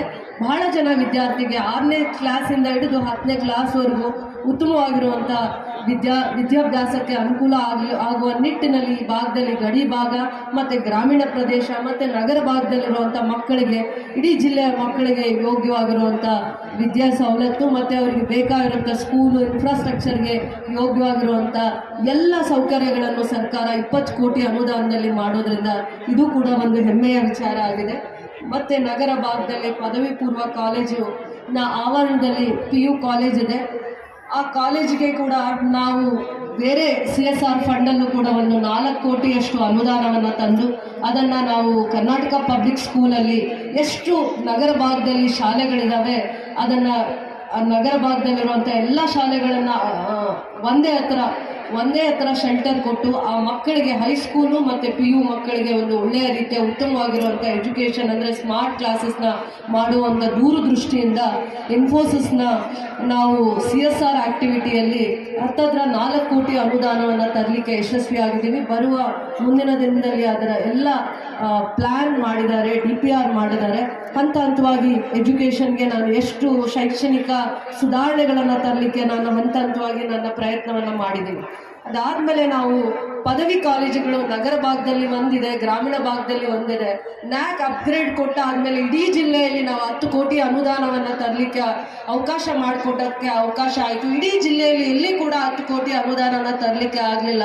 ಆದರೆ KGF ಅಲ್ಲಿರುವಂಥ FGC ಮತ್ತು ಗ್ರಾಮೀಣ ಭಾಗದಲ್ಲಿ ಗುಟ್ಟಳ್ಳಿಯಲ್ಲಿರುವಂಥ ಪದವಿ ಕಾಲೇಜಿಗೆ 10 ಕೋಟಿ ಅನುದಾನವನ್ನು ಮಕ್ಕಳಿಗೆ ಯಾವುದೇ ಒಂದು ಪದವಿಯನ್ನು ಮಾಡಲಿಕ್ಕೆ ಅವರಿಗೆ ಮೂಲಭೂತವಾಗಿರುವಂಥ ಸೌಕರ್ಯಗಳು ಮತ್ತು ಶಾಲೆಯಲ್ಲಿ ಸ್ಮಾರ್ಟ್ ಕ್ಲಾಸ್ ರೂಮ್ಸು ಎಲ್ಲ ರೀತಿಯ ಅವಶ್ಯಕತೆ, ಆಡಿಟೋರಿಯಂ ಇರ್ಬೋದು, ಮತ್ತು ಅವರಿಗೆ ಇಂಟ್ರಾಕ್ಷನ್ ಕ್ಲಾಸಸ್ಸು ಮತ್ತು ಅವರಿಗೆ ಆದದ್ದ ಒಂದು ಪ್ರಾಕ್ಟಿಕಲ್ ನಾಲೆಡ್ಜ್ ಬರಲಿಕ್ಕೂ ಕೂಡ ಕೆಲವೊಂದೆಲ್ಲ ಸವಲತ್ತು ಸರ್ಕಾರದಿಂದ ಭಾಳ ಕೊರತೆ ಇದ್ದಿದ್ದ ಸಂದರ್ಭದಲ್ಲಿ ಪ್ರತಿ ಹಂತದಲ್ಲೂ ನಾವು ಅವರ ಜೊತೆ ನಾವು ಸಂಪರ್ಕ ಇದ್ದಾಗ ನಮಗೆ ಅವರ ಸಂಪರ್ಕ ಒಡನಾಟದಿಂದ ಶಾಲೆ ಮತ್ತು ಕಾಲೇಜು ಮತ್ತು ಪದವಿ ಕಾಲೇಜಿಗೆ ಯಾವ ರೀತಿ ಶಿಕ್ಷಣಕ್ಕೆ ಒತ್ತು ಕೊಡಬೇಕು, ಗ್ರಾಮೀಣ ಭಾಗದ ಪ್ರತಿಭೆಗೆ ಮತ್ತು ಅಲ್ಲಿ ಓದುವಂಥ ಮಕ್ಕಳಿಗೆ ಸಹಕಾರ ನೀಡಬೇಕು ಅಂತ ದೂರದೃಷ್ಟಿಯಿಂದ ಇಂಥ ಒಂದು ಪ್ರಯತ್ನದಲ್ಲಿ ವಿಶೇಷವಾಗಿ KGF ಕ್ಷೇತ್ರಕ್ಕೆ 10 ಕೋಟಿ ಅನುದಾನವನ್ನು ನ್ಯಾಕ್ B ಗ್ರೇಡ್ ಬಂದಾದಮೇಲೆ ನಮಗೆ ಈ ಅನುದಾನನ ತರಲಿಕ್ಕೆ ಅವಕಾಶ ಆಗಿದ್ದು. ಇದು ಕೇಂದ್ರ ಸರ್ಕಾರದಿಂದ ಬಂದಿರುವಂಥ PM ಉಷಾ ಗ್ರ್ಯಾಂಟ್. ಇದು ಇಂಥದನ್ನು ತರಲಿಕ್ಕೂ ನಮ್ಮ ಇಡೀ ಜಿಲ್ಲೆಯಲ್ಲಿ ನನ್ನ ಕ್ಷೇತ್ರದಲ್ಲಿ 2 ಕಾಲೇಜ್ ಯಶಸ್ವಿ ಆಗಿರೋದು ಹೆಮ್ಮೆಯ ವಿಚಾರ. ಅದಕ್ಕೆ ಪೂರಕವಾಗಿ ಪ್ರಯತ್ನ ಕೂಡ ಮಾಡುವಂಥದ್ರಲ್ಲಿ ನನಗೆ ಅಲ್ಲಿನ ಪಾಠ ಮಾಡುವಂಥ ಎಷ್ಟೋ ಜನ ಮಾರ್ಗದರ್ಶಕರಿಂದಾನೇ ನಾನು ಇದನ್ನು ಯಶಸ್ವಿ ಆಗಲಿಕ್ಕೆ ಆಯಿತು ಅಂತ ಹೆಮ್ಮೆಯಿಂದ ಹೇಳಲಿಕ್ಕೆ ಇಷ್ಟಪಡ್ತೀನಿ. ನಮಗೆ ಅನುದಾನ ಸಿಕ್ಕಿರೋದ್ರ ಬಗ್ಗೆ ಹೆಮ್ಮೆ ಇದೆ. ಅದಾದಮೇಲೆ ಮುಖ್ಯಮಂತ್ರಿಗಳ ವಿಶೇಷವಾದ ಅನುದಾನದಲ್ಲಿ ನಾನು ರಸ್ತೆಗಳನ್ನು ಅಭಿವೃದ್ಧಿ ಮಾಡಿದ್ದೀನಿ, ಸ್ಟೇಟ್ ಹೈವೇಸ್ನ ಇಂಪ್ರೂವ್ ಮಾಡಿದ್ದೀನಿ. ಆಲದ ಮರದಿಂದ ಹಿಡಿದು ಕಂಸಂದ್ರ ಮಾರ್ಗವಾಗಿ B ಕೋಟವರೆಗೂ ಒಂದು ಸ್ಟೇಟ್ ಹೈವೇ, ಅದಾದಮೇಲೆ ಆಲದ ಮರ ಆದಮೇಲೆ ಪೈಲಟ್ಸ್ ಮಾರ್ಗವಾಗಿ ಇಲ್ಲಿ ಸಂಧಾನದಿಂದ ಕೆಂಪಾಪುರ ರಸ್ತೆವರೆಗೂ ಕೂಡ ಅಲ್ಲೂ ಕೂಡ ಸ್ಟೇಟ್ ಹೈವೇ, ಗಡಿವರೆಗೂ ನಾನು ಸ್ಟೇಟ್ ಹೈವೇ ಮಾಡಿದ್ದೀನಿ. ಗಡಿ ಭಾಗ ಅಂತ ಕ್ಷೇತ್ರನ ನಾವು ಅಭಿವೃದ್ಧಿ ಮಾಡೋ ಅಂಥದ್ರಲ್ಲಿ ಕುಂಠಿತವಾಗಿತ್ತು ಅಂತ ಪ್ರತಿ ಹಂತದಲ್ಲೂ ನಾನು ಕೇಳ್ಪಡ್ತಾ ಇದ್ದೆ. ಅದಾದಮೇಲೆ ರಸ್ತೆಗಳ ಅಭಿವೃದ್ಧಿ ಗಡಿ ಭಾಗದಲ್ಲಿದ್ದರೂ ಕೂಡ ಯಾವ ಹಂತಕ್ಕೆ ರಸ್ತೆಗಳ ಅಭಿವೃದ್ಧಿ ಮಾಡ್ಬೋದು ಅಂತ PWD state highway, national highway ಅಂತ ಹಂತ ಹಂತವಾಗಿ ಅನುದಾನಗಳನ್ನು ತಂದು ರಸ್ತೆಗಳ ಅಭಿವೃದ್ಧಿಯಲ್ಲಿ ಗ್ರಾಮೀಣ ಭಾಗದ ರಸ್ತೆ 30 ಕಿಲೋಮೀಟರ್ ಅಷ್ಟು ಪ್ರಗತಿ ಪಥದಲ್ಲಿ RDPRಯಿಂದಲೂ ಕೂಡ ನಮಗೆ 30 ಕಿಲೋಮೀಟರನ್ನು ಸ್ಯಾಂಕ್ಷನ್ ಮಾಡಿದ್ದಾರೆ. ಅದಕ್ಕೂ ಕೂಡ ಸಾಕಷ್ಟು ಅನುದಾನ ಬರುತ್ತೆ. ಗ್ರಾಮೀಣ ಭಾಗದ ರಸ್ತೆಗಳನ್ನು ಸಂಪರ್ಕ ಮಾಡಲಿಕ್ಕೆ ಕೂಡ ಅದಾದಮೇಲೆ 10 ಕೋಟಿ ಅನುದಾನನ ನಾವು ಮತ್ತೆ ಸೋಷಿಯಲ್ ವೆಲ್ಫೇರ್ ಮತ್ತು ಬೇರೆ ಇಲಾಖೆಗೆ ಕೂಡ ಅನುದಾನವನ್ನು ತರ್ತೀವಿ. ಬಹಳ ಪ್ರಸಿದ್ಧವಾಗಿರುವಂಥ ಪ್ರಸನ್ನ ವೆಂಕಟರಮಣ ದೇವಸ್ಥಾನಕ್ಕೆ ಮುಖ್ಯಮಂತ್ರಿಗಳ ವಿಶೇಷ ಅನುದಾನದಲ್ಲಿ ನಾವು 4 ಕೋಟಿ ಅನುದಾನವನ್ನು ಕೊಟ್ಟು ರಾಜಗೋಪುರವನ್ನು ನಿರ್ಮಾಣ ಮಾಡಲಿಕ್ಕೆ ಅಡ್ಮಿನಿಸ್ಟ್ರೇಟಿವ್ ಅಪ್ರೂವಲ್ ಸಿಕ್ಕಿದೆ. ಮಿಕ್ಕ ಯಾವುದೇ ಅನುದಾನ 5 ಕೋಟಿಯಲ್ಲಿ ಅದು ರಾಜಗೋಪುರ ನಿರ್ಮಾಣದ ಒಂದು ಟೆಕ್ನಿಕಲ್ ಸ್ಯಾಂಕ್ಷನ್ ಆಗಿದೆ. ಅದಾದಮೇಲೆ ಸರ್ಕಾರದ ಹಂತದಲ್ಲೂ ಕೂಡ ಅಡ್ಮಿನಿಸ್ಟ್ರೇಟಿವ್ ಅಪ್ರೂವಲ್ ಸಿಕ್ಕಿದೆ. 120 ವರ್ಷಗಳ ಬೇಡಿಕೆ ಕೋರಿಕೆ ಆಗಿತ್ತು. ಬಹಳ ಜನ ಭಕ್ತಾದಿಗಳು ಅದರ ನಿರೀಕ್ಷೆಯಲ್ಲಿದ್ದರು. ಸರ್ಕಾರ ಅದನ್ನು ಸಾಕಾರ ಮಾಡಿದೆ. ಬರುವಂಥ ಮಿಕ್ಕ ಯಾವುದೇ ಅನುದಾನ ಇರ್ಬೋದು, ನನ್ನ ಅನುದಾನ ಅಥವಾ ಮುಖ್ಯಮಂತ್ರಿಗಳ ವಿಶೇಷ ಅನುದಾನ ಅಥವಾ ಮುಜರಾಯಿ ಮಂತ್ರಿಗಳು ಅಥವಾ ಸಾರಿಗೆ ಮಂತ್ರಿಗಳಾಗಿರುವಂಥ ರಾಮಲಿಂಗಾರೆಡ್ಡಿ ಅವರು ಕೂಡ ನಮಗೆ ಸರ್ಕಾರದಲ್ಲಿದ್ದಾರೆ. ಏನೇ ಇದ್ದರೂ ದೈವಿ ಕೆಲಸದಲ್ಲಿ ನಮ್ಮ ಜೊತೆ ನಿಲ್ತಾರೆ ಅನ್ನುವಂಥ ಒಂದು ನಂಬಿಕೆ, ವಿಶ್ವಾಸ ಮೂಡಿಸುವಂಥ ಕೆಲಸನ ಸರ್ಕಾರ ಮಾಡಿದೆ ಅಂತ ನಾನು ಹೆಮ್ಮೆಯಿಂದ ಹೇಳಲಿಕ್ಕೆ ಇಷ್ಟಪಡ್ತೀನಿ. ನಗರದ ಮುಖ್ಯ ರಸ್ತೆಗಳಲ್ಲಿ ನಾವು 4 ಕೋಟಿ ಅನುದಾನದಲ್ಲಿ ಸ್ಟ್ರೀಟ್ ಲೈಟ್ಸನ್ನು ಮಾಡ್ತೀವಿ. ಅದು ಬೆಮ್ಮಲಿಂದ ಬಂದಂಥ ಅಮೌಂಟ್. ಅದು ಬಹಳ ವರ್ಷಗಳಿಂದ ತೆರಿಗೆಯನ್ನು ಕಟ್ಟದೇ ಇದ್ದಂಥ ಅನುದಾನದಲ್ಲಿ ನಮಗೆ ಬೆಮ್ಮಲಿಂದ ಬಂದಂಥ ಅನುದಾನದಲ್ಲಿ ನಾವು 4 ಕೋಟಿ ಅನುದಾನದಲ್ಲಿ ನಾವು ಸ್ಟ್ರೀಟ್ ಲೈಟ್ಸ್ನ ಅರೌಂಡ್ 9 to 10 ಕಿಲೋಮೀಟರ್ಸ್ ಇಡೀ KGF ಅನ್ನು ಬೆಳಕಾಗಿ ನಾವು, ಅಂದರೆ ಬೆಳಕೆ ಕಡಿಮೆ ಇತ್ತು. ಯಾರು ನೋಡಿದ್ರು ಭಾಳ ಕತ್ಲಿದೆ KGF ಅಲ್ಲಿ. ಟ್ರೈನ್ 10 ಗಂಟೆ 11 ಗಂಟೆಗೆ ಇಳಿದಾಗ ತುಂಬ ಕಷ್ಟ ಆಗುತ್ತೆ ನಾವು ನಮ್ಮ ಮನೆಗೆ ಹೋಗಲಿಕ್ಕೆ. ಮೈನಿಂಗ್ ಏರಿಯಾ ಅವರು ಭಾಳ ಜನ ನನಗೆ ಅದನ್ನು ಹೇಳ್ತಾ ಇದ್ರು. ಅದಕ್ಕೆ ಎಲ್ಲೆಲ್ಲಿ ರೈಲ್ವೆ ಸ್ಟೇಷನ್ಸ್ ಇದೆ, ಎಲ್ಲೆಲ್ಲಿ ಬಸ್ ಸ್ಟಾಪ್ಸ್ ಇದ್ದಾವೆ, ಎಲ್ಲಿ ಅವಶ್ಯಕತೆ ಇದೆ ಅಂಥ ಜಾಗದಲ್ಲಿ ಹತ್ತತ್ರ ನಾವು ಆಲದ ಮರದಿಂದ ಹಿಡಿದು 9 to 10 ಕಿಲೋಮೀಟರ್ಸ್ನ ಪೈಲಟ್ಸಿಂದ, ಮೈನಿಂಗ್ ಸ್ಕೂಲಿಂದ ಹಿಡಿದು ಎಲ್ಲ ಕಾರ್ನರ್ಸನ್ನು ನಾವು 9 ರಿಂದ 10 ಕಿಲೋಮೀಟರ್ನ ನಾವು ಬೆಳಕಿನ ನಗರವನ್ನು ಮಾಡಲಿಕ್ಕೆ ಶ್ರಮಿಸಿದ್ದೀವಿ. ನಗರಸಭೆಯ ಅಧ್ಯಕ್ಷರು, ನಗರಸಭೆಯ ಆಯುಕ್ತರ ಸಹಕಾರದಿಂದ ಇವೆಲ್ಲ ಪ್ರಯತ್ನವನ್ನು ಮಾಡ್ತಾ ಬಂದಿದ್ದೀವಿ. ಇನ್ನೂ ಒಂದು ಸರ್ಕಾರದ ಮಹತ್ವಾಕಾಂಕ್ಷಿ ಯೋಜನೆಗಳೆಲ್ಲ ಆಗಿರುವಂಥ ಒಂದು ಗೃಹಲಕ್ಷ್ಮಿ ಯೋಜನೆ ಎಷ್ಟೆಲ್ಲ ಒಂದೊಂದು ಕ್ಷೇತ್ರಕ್ಕೆ ಯಾವ ರೀತಿಯ ತನ್ನ ಕಾಂಟ್ರಿಬ್ಯೂಷನ್, ಯಾವ ರೀತಿಯನ್ನ ಸೇವೆಯನ್ನು ಮಾಡ್ತಾ ಇದೆ ಅಂತ ಈ ವಿಚಾರ ಹಂಚಿಕೊಳ್ಳಿಕ್ಕೆ ನಾನು ಹೆಮ್ಮೆಯಿಂದ ಈ ದಿನ ಇಲ್ಲಿ ನಿಂತಿದ್ದೀನಿ. ರಾಜ್ಯ ಸರ್ಕಾರ 5 ಗ್ಯಾರಂಟಿಗಳ ಯೋಜನೆಯನ್ನು ಮಾಡುತ್ತೆ. ಅದರಲ್ಲಿ ಮಹತ್ವಾಕಾಂಕ್ಷೆಯ ಯೋಜನೆ ಆಗಿರುವಂಥ ಗೃಹಲಕ್ಷ್ಮಿ ಯೋಜನೆ ಪ್ರತಿ ತಿಂಗಳು KGF ಕ್ಷೇತ್ರದಲ್ಲಿ 45,000 ಹೆಣ್ಣು ಮಕ್ಕಳು ಫಲಾನುಭವಿಗಳಿಗೆ ಅನುದಾನವನ್ನು ಕೊಡ್ತಾ ಬರ್ತಿದ್ದಾರೆ. 2,000 ರೂಪಾಯಿ ಪ್ರತಿ ತಿಂಗಳು 9 ಕೋಟಿ KGF ಕ್ಷೇತ್ರಕ್ಕೆ ಅನುದಾನ ಬರ್ತಾ ಇದೆ. 45,000 ಕುಟುಂಬಗಳನ್ನು ಪೋಷಣೆ ಮಾಡ್ಕೊಂಡು ಬರ್ತಾ ಇದೆ. ಈವರೆಗೂ 129 ಕೋಟಿ ಅನುದಾನ ಅಥವಾ 129 ಕೋಟಿ ಅಮೌಂಟ್ ಪ್ರತಿಯೊಬ್ಬರ ಖಾತೆಗೆ ಟ್ರಾನ್ಸ್ಫರ್ ಆಗಿದೆ. 2,000 ಯಾರಿಗೆ ಹೋಗ್ತಾ ಇದೆ ಅಂದರೆ, ಯಾರ್ಯಾರು ಆ ಫಲಾನುಭವಿಗಳಿದ್ದಾರೆ ಅವರಿಗೆ ಈ 2,000 ಪ್ರತಿ ತಿಂಗಳು 9 ಕೋಟಿ. ಆ 9 ಕೋಟಿ ಈವರೆಗೂ 129 ಕೋಟಿ. ನನ್ನ ಅಭಿವೃದ್ಧಿ ಕೂಡ ಅಷ್ಟು ಅನುದಾನ ತರಲಿಕ್ಕೆ ಆಗಲಿಲ್ಲ. ಒಂದು ಕ್ಷೇತ್ರದಲ್ಲಿ ಆರ್ಥಿಕವಾಗಿ ಹಿಂದುಳಿದಿರುವಂಥ ಹೆಣ್ಮಕ್ಳು, ರೈತ ಹೆಣ್ಮಕ್ಳು ಯಾವುದೇ ಕೆಲಸವನ್ನು ಮಾಡಲಿ, ಬಿಲೋ ಪಾವರ್ಟಿ ಲೈನಲ್ಲಿರುವಂಥ ಹೆಣ್ಮಕ್ಕಳನ್ನ ರಕ್ಷಣೆ ಮಾಡುವಂಥದ್ದು, ಸುಧಾರಿಸುವಂಥದ್ದು, ಆ ತಾಯಂದಿರಿಗೆ, ಮಕ್ಕಳಿಗೆ ಯಾವುದೇ ಒಂದು ರೀತಿ ಹೊರೆ ಆಗದೆ ಇರೋಂಗೆ ಅವರು ಸುಧಾರಣೆ ಮಾಡಿಕೊಳ್ಳಿಕ್ಕೆ ಪ್ರತಿ ತಿಂಗಳು ಎಲ್ಲೂ ಕೂಡ ಇಡೀ ವಿಶ್ವದಲ್ಲಿ ಇದು ವಿಶೇಷವಾಗಿರುವಂಥ ಕಾರ್ಯಕ್ರಮ. ನಮ್ಮ ಸರ್ಕಾರ ಕಾಳಜಿ ವಹಿಸಿದೆ, ಆಸಕ್ತಿ ವಹಿಸಿದೆ. ಹೆಣ್ಮಕ್ಕಳ ಬಗ್ಗೆ ಗೌರವ, ಅಕ್ಕರೆ, ಪ್ರೀತಿ, ವಾತ್ಸಲ್ಯವನ್ನು ತೋರಿಸುವಂಥ ಇದೊಂದು ಕಾರ್ಯಕ್ರಮ. 129 ಕೋಟಿ ಏನು ಕಡಿಮೆ ಅನುದಾನ ಅಲ್ಲ. ಅದು ನನ್ನ ಸರ್ಕಾರ, ನನ್ನ ಕ್ಷೇತ್ರದಲ್ಲಿ 129 ಕೋಟಿ ಈವರೆಗೂ ಕೊಟ್ಟಿದೆ ಅಂತಂದರೆ, ಫಲಾನುಭವಿಗಳ ನೇರ ಖಾತೆಗೆ ವರ್ಗಾವಣೆ ಮಾಡಿದೆ ಅಂದರೆ, ಇಡೀ ರಾಜ್ಯದಲ್ಲಿ ಎಷ್ಟು ಅನುದಾನವನ್ನು ಹೆಣ್ಮಕ್ಕಳನ್ನ ಕಾಪಾಡಲಿಕ್ಕೋಸ್ಕರ, ಹೆಣ್ಮಕ್ಕಳ ಹೆಜ್ಜೆಯಲ್ಲೂ ರಕ್ಷಣೆ ಮಾಡಲಿಕ್ಕೋಸ್ಕರ ಸರ್ಕಾರದ ನಿಲುವು, ಆಲೋಚನೆಗಳು ಎಷ್ಟು ಅರ್ಥಪೂರ್ಣವಾಗಿದೆ ಅಂತ ನಾನು ಹೆಮ್ಮೆಯಿಂದ ನನ್ನ ಸರ್ಕಾರದ ಯೋಜನೆಯ ಬಗ್ಗೆ ಗೌರವವಾಗಿ, ಹೆಮ್ಮೆಯಿಂದ, ಮನಸ್ಸಿಂದ, ತಾಯಿಯ ಮನಸ್ಸಿಂದ ಅವರನ್ನು ಆರೈಸ್ತಾ, ಹೆಣ್ಮಕ್ಕಳಿಗೆ ಇದೊಂದು ಶ್ರೀರಕ್ಷೆ ಆಗಿದೆ ಈ ಕಾರ್ಯಕ್ರಮ. ಯಾರು ಮಾಡದೇ ಇರುವಂಥ ಕಾರ್ಯಕ್ರಮ, ವಿಶ್ವದಲ್ಲಿ ಇಂಥ ಕಾರ್ಯಕ್ರಮ ಯಾವ ರಾಜ್ಯದಲ್ಲೂ ಕೂಡ ಇದನ್ನು ಆಲೋಚನೆ ಕೂಡ ಮಾಡಿರಲಿಲ್ಲ. ನಮ್ಮ ಸರ್ಕಾರ ಚಿಂತನೆ ಮಾಡಿದೆ, ಆಲೋಚನೆ ಮಾಡಿದೆ. ಯಾರಿಗೂ ಕೂಡ ಇದು ತಾರತಮ್ಯ ಮಾಡಿದೆ. ಯಾರು ಆ ಹೆಣ್ಮಕ್ಕಳು ಅರ್ಹರಿದ್ದಾರೆ ಅವರ ಫಲಾನುಭವಿಗಳಿಗೆ ಅವರ ಅಕೌಂಟಿಗೆ ನೇರವಾಗಿ ವರ್ಗಾವಣೆ ಮಾಡುವಂಥ ದೂರದೃಷ್ಟಿ ಮತ್ತು ಪರಿಕಲ್ಪನೆ ನಮ್ಮ ಸರ್ಕಾರದಾಗಿದೆ ಅನ್ನುವಂಥ ಹೆಮ್ಮೆ ನನಗೆ ಖುಷಿ ತಂದುಕೊಟ್ಟಿದೆ. ಮತ್ತು ಪೊಲೀಸ್ ಇಲಾಖೆಯ ಬಗ್ಗೆ ಹೇಳ್ತಾ ಇದ್ರು, ಭಾಳ ಖುಷಿ ಇದೆ ಪೊಲೀಸ್ ಇಲಾಖೆಯ ಬಗ್ಗೆ. ಹಿಂದೆ 2 ವರ್ಷಗಳ ಹಿಂದೆ ಹೋದಾಗ SP ಆಫೀಸ್ನೇ ಬೇರೆ ವಿಜಾಪುರ ಜಿಲ್ಲೆಗೆ ಮರ್ಜ್ ಮಾಡ್ತಾರೆ ಅಥವಾ ಕೋಲಾರ್ಗೆ SP ಆಫೀಸ್ಗೆ ಶಿಫ್ಟ್ ಮಾಡ್ತಾರೆ ಅಂತ ಏನೆಲ್ಲ ವಿಚಾರಗಳ ಬಗ್ಗೆ ಚರ್ಚೆ ಆಗ್ತಾ ಇತ್ತು, ಕಮೆಂಟ್ಸ್ ಬರ್ತಾ ಇತ್ತು, ಮತ್ತು ಪರ ವಿರೋಧ ಮಾತಾಡ್ತಾ ಇದ್ರು. ಇವತ್ತು ನಾನಿಲ್ಲಿ ಹೆಮ್ಮೆಯಿಂದ ನಿಂತು SP ಆಫೀಸ್ ಜೊತೆಯಲ್ಲಿ ನಿಮಗೆ Indian reserve police training centre ಅನ್ನು ತರುವಂಥದ್ರಲ್ಲಿ ನಮ್ಮ ಸರ್ಕಾರ ಯಶಸ್ವಿಯಾಗಿದೆ. ಇಡೀ ರಾಜ್ಯಕ್ಕೆ ಇಂಡಿಯನ್ ರಿಸರ್ವ್ ಪೊಲೀಸ್ ಬಟಾಲಿಯನ್ನ ಕೊಟ್ಟಿರೋದು 2 ಜಾಗದಲ್ಲಿ, ಒಂದು ನಂದಿ ಬೆಟ್ಟದಲ್ಲಿ ಕೊಟ್ಟಿದ್ದಾರೆ, ಒಂದು ನನ್ನ KGF ಕ್ಷೇತ್ರಕ್ಕೆ ಕೊಟ್ಟಿದ್ದಾರೆ. KGF ಅಲ್ಲಿ ವಿಶೇಷವಾಗಿ 100 ಎಕರೆ ಜಾಗವನ್ನು ಕೊಡುವಂಥದ್ರಲ್ಲಿ ಕಂದಾಯ ಇಲಾಖೆಯ ಮತ್ತು ಜಿಲ್ಲಾ ಆಡಳಿತ ಮತ್ತು ತಹಸೀಲ್ದಾರ್ ಆದಿಯಾಗಿ ಅವರ ಪರಿಶ್ರಮದೊಂದಿಗೆ ನಾನು ಹೆಮ್ಮೆಯಿಂದ ಹೇಳಲಿಕ್ಕೆ ಇಷ್ಟಪಡ್ತೀನಿ. 100 ಎಕರೆ ಜಮೀನನ್ನು ಕೊಟ್ಟಿದ್ದು ಇಲ್ಲಿನ ವಿದ್ಯಾರ್ಥಿಗಳನ್ನು, ಇಲ್ಲ ಯುವಕರನ್ನು ಪ್ರೋತ್ಸಾಹ ಕೊಡಬೇಕು ಅನ್ನೋಂಥ ದೂರದೃಷ್ಟಿ ಆಗಿತ್ತು, ನನ್ನ ದೂರದೃಷ್ಟಿ ಆಗಿತ್ತು. 100 ಎಕರೆಯಲ್ಲಿ ಪೊಲೀಸ್ ಟ್ರೈನಿಂಗ್ ಅಕಾಡೆಮಿ ಬಂದಾಗ ಏನಾಗುತ್ತೆ, ಇಲ್ಲಿನ ಯುವಕರು ವಿಶೇಷವಾಗಿ ಎಷ್ಟು ಜನಕ್ಕೆ ಟ್ರೈನಿಂಗ್ ಕೊಡ್ತಾರೆ, ಆಲ್ಮೋಸ್ಟ್ ಒಂದು 900ರಿಂದ 1000 ಜನ ಪೊಲೀಸ್ ಟ್ರೈನಿಂಗ್ ಇಲ್ಲಿ ಟ್ರೈನಿಂಗ್ ತಗೊತಾರೆ. ಆ ಎಲ್ಲ ಪೊಲೀಸ್ ಟ್ರೈನಿಂಗ್ಗೆ 55ರಿಂದ 60 ಕೋಟಿಯಷ್ಟು ಅನುದಾನನ ಸರ್ಕಾರ ಇಲ್ಲಿ ಇನ್ಫ್ರಾಸ್ಟ್ರಕ್ಚರ್ಗೆ, ಟ್ರೈನಿಂಗ್ಗೆ, ಅವ್ರ ಕೋಚಿಂಗ್ ಕೊಡಲಿಕ್ಕೆ, ಅದಾದಮೇಲೆ ಸರ್ಕಾರ ಕಮಾಂಡೆಂಟ್ಸ್ ರೆವಿನ್ಯೂ ಡಿಪಾರ್ಟ್ಮೆಂಟಲ್ಲಿ ಮತ್ತು FD ಅಲ್ಲಿ commandant post, deputy commandant post KGFಗೆ ಮಂಜೂರು ಮಾಡಿದ್ದಾರೆ, ಅಧಿಕೃತವಾಗಿ ಮಂಜೂರು ಮಾಡಿದ್ದಾರೆ. ಇದೆಲ್ಲ ಹೆಮ್ಮೆಯ ವಿಚಾರ.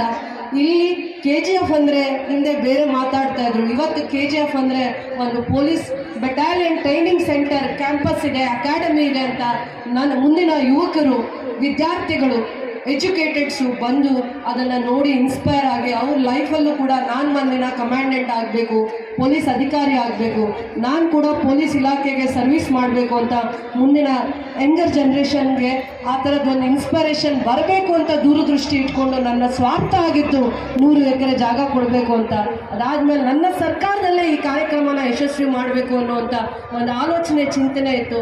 ಅದಕ್ಕೆ ಸಹಕರಿಸಿರುವಂಥ ಗೃಹ ಮಂತ್ರಿಗಳಿಗೆ ಮತ್ತು ಇಂಡಿಯನ್ ರಿಸರ್ವ್ ಪೊಲೀಸ್, ನಾನು ಕರ್ನಾಟಕ ಪೊಲೀಸ್ ಕೇಳಿದ್ರೆ ಇಂಡಿಯನ್ ರಿಸರ್ವ್ ಪೊಲೀಸ್ನ ಕೊಟ್ಟಿದ್ದಾರೆ. ಅಂದರೆ ಭಾರತೀಯ ರಿಸರ್ವ್ ಪೊಲೀಸ್ನ ಕೊಡುವಂಥದ್ರಲ್ಲಿ ನನ್ನ ಗೃಹ ಮಂತ್ರಿಗಳು ನನ್ನ ಆಸೆಗೆ ಯಾವತ್ತೂ ನನ್ನ ಆಸೆಗೆ ಮೀರಿರುವಂಥ ಒಂದು ವರವನ್ನು ಕೊಟ್ಟಿದ್ದಾರೆ ಅಂತ ಹೇಳಿದ್ರು ಕೂಡ ತಪ್ಪಾಗ್ಲಿಕ್ಕಾಗಲ್ಲ. ನನ್ನ ಕ್ಷೇತ್ರಕ್ಕೆ 963 ಜನ ಇಲ್ಲಿ ಪೊಲೀಸ್ ಟ್ರೈನಿಂಗ್ ಕೊಡಲಿಕ್ಕೆ ಅವಕಾಶ ಆಗುತ್ತೆ. CRP ಪೊಲೀಸ್ ಅಂದರೆ ಪೊಲೀಸ್ ಟ್ರೈನಿಂಗ್ ಕೊಡಲಿಕ್ಕೆ ಅವಕಾಶ ಆಗುತ್ತೆ.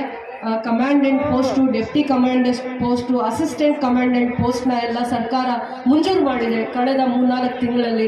ಇದೊಂದು ಹೆಮ್ಮೆಯ ವಿಚಾರ ಅಂತ ನಾನು ಹೇಳಲಿಕ್ಕೆ ಇಷ್ಟಪಡ್ತೀನಿ. ಗೃಹ ಮಂತ್ರಿಗಳಿಗೆ ಇವತ್ತು ನನ್ನ ವೇದಿಕೆಯಿಂದ ಮನಸ್ಫೂರ್ತಿಗಾಗಿ ಧನ್ಯವಾದಗಳನ್ನು ಹೇಳ್ತೀನಿ. ಒಂದಿನ ಅವರಿಗೆ ಭೂಮಿ ಪೂಜೆ ಮಾಡಲಿಕ್ಕೆ ಕರೆಸ್ತೀನಿ KGF ಅಲ್ಲಿ. ಬಹಳ ಗೌರವಗಳೊಂದಿಗೆ ನಾನು ಗೃಹ ಮಂತ್ರಿಗಳನ್ನು KGF ಅಲ್ಲಿಗೆ ಕರೆಸಿ ಅವರಿಗೆ ಗೌರವವನ್ನು ಸಲ್ಲಿಸ್ತೀನಿ ಅಂತ ಹೇಳ್ತಾ, ಉತ್ತಮವಾದ ಸಮಾಜವನ್ನು ಕಟ್ಟಲಿಕ್ಕೆ, ನಿರ್ಮಾಣ ಮಾಡಲಿಕ್ಕೆ ಮುಖ್ಯಮಂತ್ರಿಗಳ ಆಶಯಗಳು ಭಾಳ ಸಹಕಾರವಾಗಿ ನಿಂತಿದೆ. ಅದಾದಮೇಲೆ ಇಲ್ಲಿನ ಯುವಕರಿಗೆ ಉದ್ಯೋಗ ಕ್ರಾಂತಿಯನ್ನು ಸೃಷ್ಟಿ ಮಾಡಲಿಕ್ಕೋಸ್ಕರ 993 ಎಕರೆ ಜಾಗವನ್ನು ನಿಗದಿ ಮಾಡಿರೋದ್ರ ಜೊತೆ ನ್ಯಾಷನಲ್ ಮತ್ತು ಮಲ್ಟಿನ್ಯಾಷನಲ್ ಕಂಪನೀಸ್ ಜೊತೆ MOU ಪ್ರಕ್ರಿಯೆ ಶುರುವಾಗಿದೆ. ಅಂದರೆ ಯಾವ್ಯಾವ ಕಂಪನೀಸ್ ಬರುತ್ತೆ, ಇಂಟರ್ನ್ಯಾಷನಲ್ ಕಂಪನೀಸು, ಮಲ್ಟಿನ್ಯಾಷನಲ್ ಕಂಪನೀಸ್, ಅವ್ರ ಜೊತೆ ಜಾಗವನ್ನು ತೋರಿಸಿ ಅದ್ರ ಜೊತೆಯಲ್ಲಿ ನಮಗೆ ಅನುಕೂಲ ಆಗಿದ್ದು ಎಕ್ಸ್ಪ್ರೆಸ್ ಹೈವೇ ಬಂದಿದೆ, ಚೆನ್ನೈ ಎಕ್ಸ್ಪ್ರೆಸ್ ಹೈವೇ. ಒಂದು 25 ನಿಮಿಷದಲ್ಲಿ ಬ್ಯಾಂಗ್ಳೂರು ಔಟ್ಸ್ಕರ್ಟ್ಸ್ ಬಿಟ್ಟಿದ ತಕ್ಷಣ KGFಗೆ ಮುಟ್ಟೋ ಅಂತ ವ್ಯವಸ್ಥೆಯನ್ನು ಮಾಡಿದ್ದಾರೆ. ಅದರಿಂದ ಭಾಳ ಜನ ಇಷ್ಟಪಡ್ತಾ ಇದ್ದಾರೆ KGF ಭೂಮಿನ. KGF ಭೂಮಿ ಚಿನ್ನ ಇಲ್ಲ ಅಂದರೂ ಕೂಡ ಮುಂದೆ ಉದ್ಯೋಗ ಕ್ರಾಂತಿ ಸೃಷ್ಟಿಯಾಗೋದ್ರಲ್ಲಿ ನನ್ನ ಮಣ್ಣಿಗೆ ಆ ಪವಿತ್ರತೆಯನ್ನು ಕಾಪಾಡಿಕೊಂಡಿದೆ ಅನ್ನುವಂಥ ಹೆಮ್ಮೆಯ ಕ್ಷಣಗಳನ್ನು ಆನಂದದಿಂದ ನಾನು ಸ್ಮರಿಸ್ತಾ ನನ್ನ ಸರ್ಕಾರಕ್ಕೆ ಧನ್ಯವಾದಗಳನ್ನು ಹೇಳ್ತೀನಿ. ಎಷ್ಟು ಜಾಗ ಇದ್ರೂ ಕೂಡ ಅದು ಇಂಡಸ್ಟ್ರಿಯಲ್ ಟೌನ್ಶಿಪ್ ಮಾಡಲಿಕ್ಕೆ ಕನಸಾಗಿತ್ತು 5 ವರ್ಷಗಳ ಹಿಂದೆ, ಆದರೆ ಇವತ್ತು ಅದು ನನಸಾಗಿದೆ ಅನ್ನುವಂಥ ಖುಷಿ ನನಗೆ ಇದೆ. ಈಗಾಗಲೇ ಒಂದು ಇಂಡಸ್ಟ್ರೀಸ್ಗೆ MOU ಮಾಡಿದ್ದಾರೆ. ಅದಾದಮೇಲೆ ತದನಂತರ ದಿನಗಳಲ್ಲಿ ಇಂಟಿಗ್ರೇಟೆಡ್ ಟೌನ್ಶಿಪ್ಪಲ್ಲಿ health city, education city, banking system, housing, IT, software ಕಂಪನೀಸ್ಗೂ ಕೂಡ ಅದರಲ್ಲಿ 299 ಎಕರ್ಸ್ನ ರಿಸರ್ವ್ ಮಾಡಿರೋದ್ರಿಂದ ಅಂಥ ಒಂದು ಅವಕಾಶವೂ ಕೂಡ ಆಗಿದೆ. ಅದರ ಜೊತೆಯಲ್ಲೇ KGF ಏನು ಕನಸನ್ನು ಕಾಣ್ತಾ ಇದ್ರು ಹಿಂದೆ, ಭವಿಷ್ಯದಲ್ಲಿ ಇಲ್ಲಿ ಪಬ್ಲಿಕ್ ಸೆಕ್ಟರ್ಸ್ ಇತ್ತು, ಒಂದು ಗೋಲ್ಡ್ ಮೈನ್ಸ್ ಜೊತೆ ಇನ್ನೂ ಒಂದು BML ಇತ್ತು, ಬಹಳ ಜನಕ್ಕೆ ಒಂದು 50,000 ಕುಟುಂಬಗಳಿಗೆ ಉದ್ಯೋಗವನ್ನು ಕೊಡುವಂಥದ್ರಲ್ಲಿ ನನ್ನ ನೆಲ, ನನ್ನ ಈ ಭೂಮಿ ಒಂದು ಪಾವಿತ್ರ್ಯತೆಯನ್ನು ಕಾಪಾಡಿಕೊಂಡು ಬಂದಿತ್ತು. ಅಂಥ ಗತ ವೈಭವ ಮತ್ತೆ ಮರಳಿ KGFಗೆ ಬರುವಂಥ ಆಶಾದಾಯಕವಾಗಿರುವಂಥ ವಾತಾವರಣನ ನನ್ನ ಸರ್ಕಾರ ಸೃಷ್ಟಿ ಮಾಡಿರೋದ್ರಿಂದ ನಾನು ಖಂಡಿತವಾಗೂ ನನ್ನ ಸರ್ಕಾರಕ್ಕೆ ಋಣಿಯಾಗಿದ್ದೀನಿ. ಮತ್ತು ನನ್ನ ಕ್ಷೇತ್ರದ ಜನತೆಗೂ ಕೂಡ, ನನಗೆ ಅವಕಾಶ ಮಾಡಿಕೊಟ್ಟ ನನ್ನ ಕ್ಷೇತ್ರದ ಜನತೆಗೂ ಕೂಡ ನಾನು ಋಣಿಯಾಗಿದ್ದೀನಿ. ಅದಾದಮೇಲೆ ಕ್ಷೇತ್ರದಲ್ಲಿ ನಾವು ಎಷ್ಟೆಲ್ಲ ಕೆಲಸ ಮಾಡ್ತಾ ಇದ್ರೂ ಕೂಡ ಕೆಲವೊಂದು ಕುಂದುಕೊರತೆಗಳು ಇದ್ದೇ ಇದೆ. ನಾವು ಖಂಡಿತವಾಗಿಯೂ ಕುಡಿಯೋ ನೀರಿನ ಸಮಸ್ಯೆಯನ್ನು ಕಡಿಮೆ ಮಾಡುವಂಥ ಪ್ರಯತ್ನದಲ್ಲಿ ಇನ್ನೂ 100ಕ್ಕೆ 100 ಭಾಗ ಮುಟ್ಲಿಲ್ಲ. ಕುಡಿಯೋ ನೀರಿನ ವ್ಯವಸ್ಥೆ ಪ್ರತಿ 35 ವಾರ್ಡ್ನಲ್ಲೂ, ಗ್ರಾಮೀಣ ಭಾಗದಲ್ಲೂ ಇವತ್ತುವರೆಗೂ ನಾನು ಒಂದು 30% ಅಷ್ಟೇ ನಾನು ಆ ಕೆಲಸಗಳನ್ನು ಮುಗಿಸಿದ್ದೀನಿ ಅಂತ ಇದೆ. ನನಗೆ ತೃಪ್ತಿ ಇಲ್ಲ. ಇನ್ನೂ ಕೂಡ ಕುಡಿಯೋ ನೀರಿನಿಗೆ ಹೆಚ್ಚಿನ ಆದ್ಯತೆಯನ್ನು ಕೊಡಬೇಕು.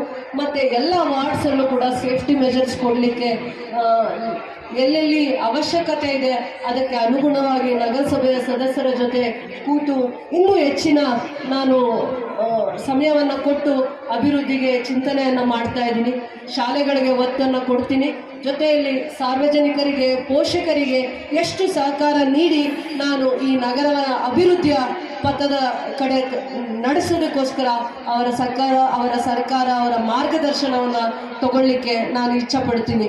ಅದರ ಜೊತೆಯಲ್ಲಿ ಈ ಅಭಿವೃದ್ಧಿಯನ್ನು ಮಾಡಲಿಕ್ಕೆ, ನನ್ನ ಕನಸನ್ನು ನನಸು ಮಾಡಲಿಕ್ಕೆ, ಯಶಸ್ವಿಯಾಗಿ ಮಾಡಲಿಕ್ಕೆ ನನಗೆ ನಂಬಿಕೆಯಿಂದ ಜನತೆ ಆಶೀರ್ವಾದ ಮಾಡಿ ನನಗೆ ಶ್ರೀರಕ್ಷೆ ತುಂಬಿ ಪ್ರೋತ್ಸಾಹ ನೀಡ್ಕೊಂಡು ಬರ್ತಾ ಇದ್ದಾರೆ.